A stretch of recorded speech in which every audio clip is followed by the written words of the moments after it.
Good day, ladies and gentlemen. My name is Henrik Palmgren. You are listening to Red Ice Radio, and we are coming to you from Gothenburg in Sweden. Thank you very much for tuning in to our program. And if you're a regular listener, you know that the website is redicecreations.com, and that we're doing radio 2 times a week whenever we're not away shooting for upcoming films or attending conferences. Don't forget to follow along in our busy news section. It's updated frequently. And check out our members area, of course, with much more radio, films, lectures, video interviews, and more. And I'm very glad that you've chosen to tune in today because we have an exciting and important program ahead of us. Our guest is Alfred Webre. He's the founding father of exopolitics. He is a peace advocate and a space activist who started the international director of the Institute for Cooperation in Space, ICIS. That's dedicated to transforming the permanent war economy into a peaceful, cooperative, sustainable, new energy-based space-age society, preventing the weaponization of space and supporting cooperation amongst life in the universe. He is the co-architect of the Space Preservation Treaty to ban all space weapons and warfare in space, and established an independent outer space peacekeeping agency to monitor outer space and to enforce this ban. And there's so much more to say about Alfred and all the different things he's involved with. We have invited Alfred today to primarily discuss the bombing of the moon that NASA is planning to do in October under the L-Cross mission.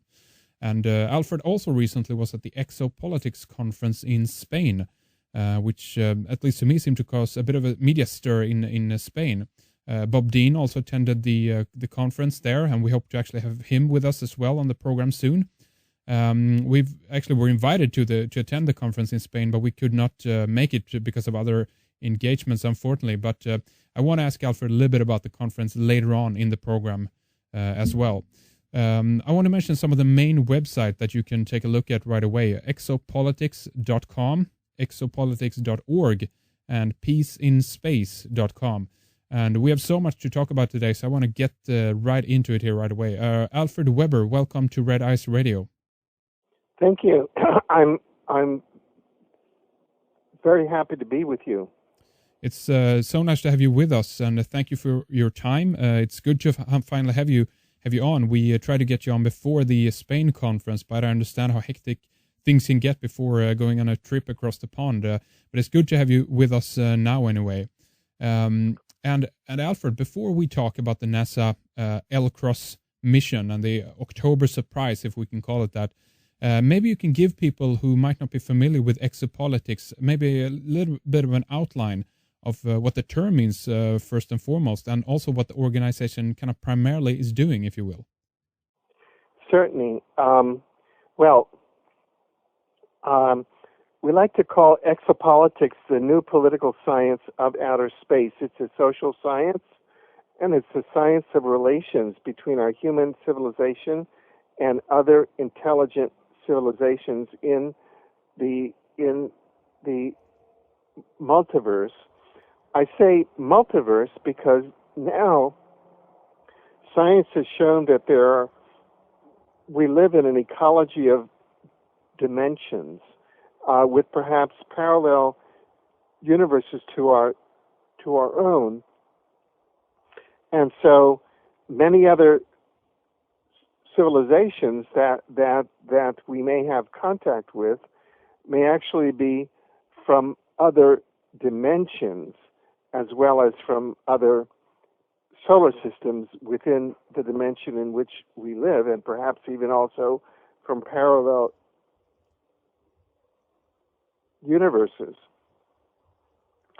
The exopolitics model, which was first developed in 1999 with the writing of my book, Exopolitics, Politics, Government, and Law in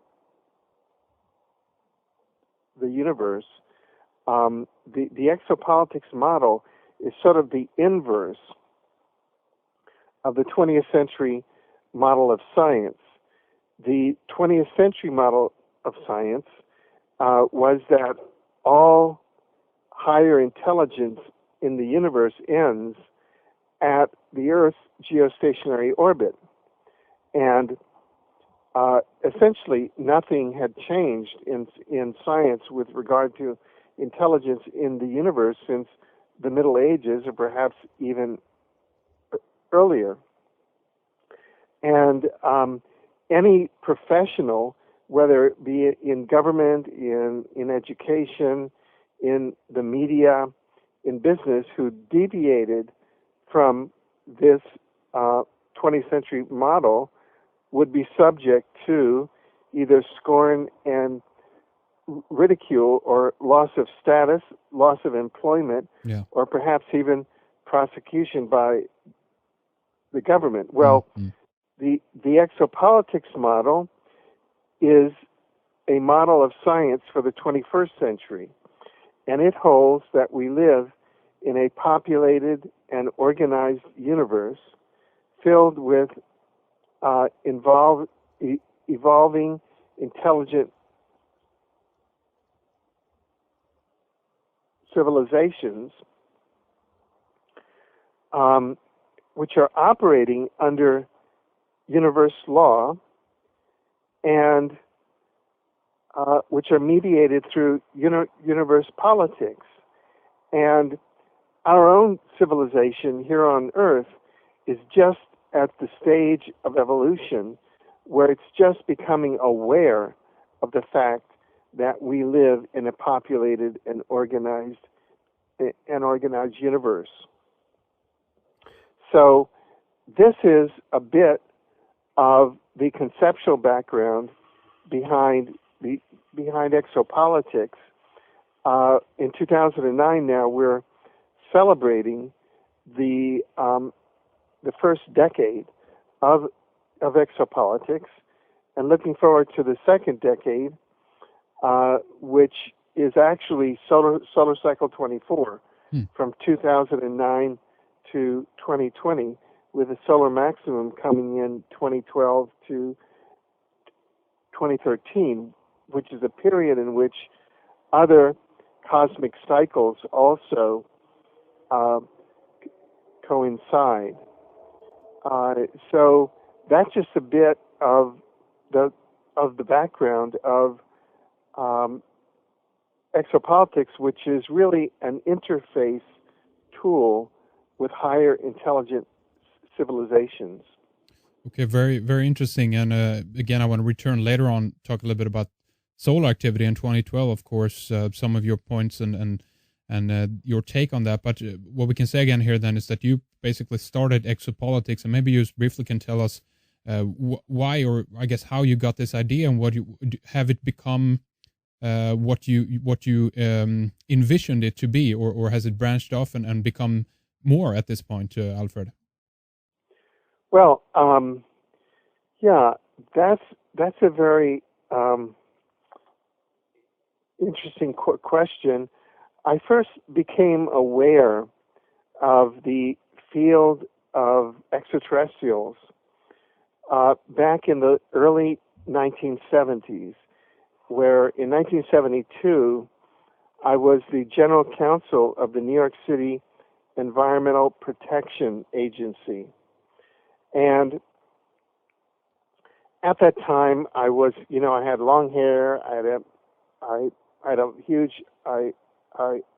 mustache, and I was a crusading environmental lawyer. But something within me was stirring and told me that in environmental protection and in the paradigm within which I was operating, I was not encompassing the totality of the paradigm affecting public policy. So toward the end of 1972, I began reading several books in the area of parapsychology and the extraterrestrial area, and I began to inquire around to see if I could make contact with experts.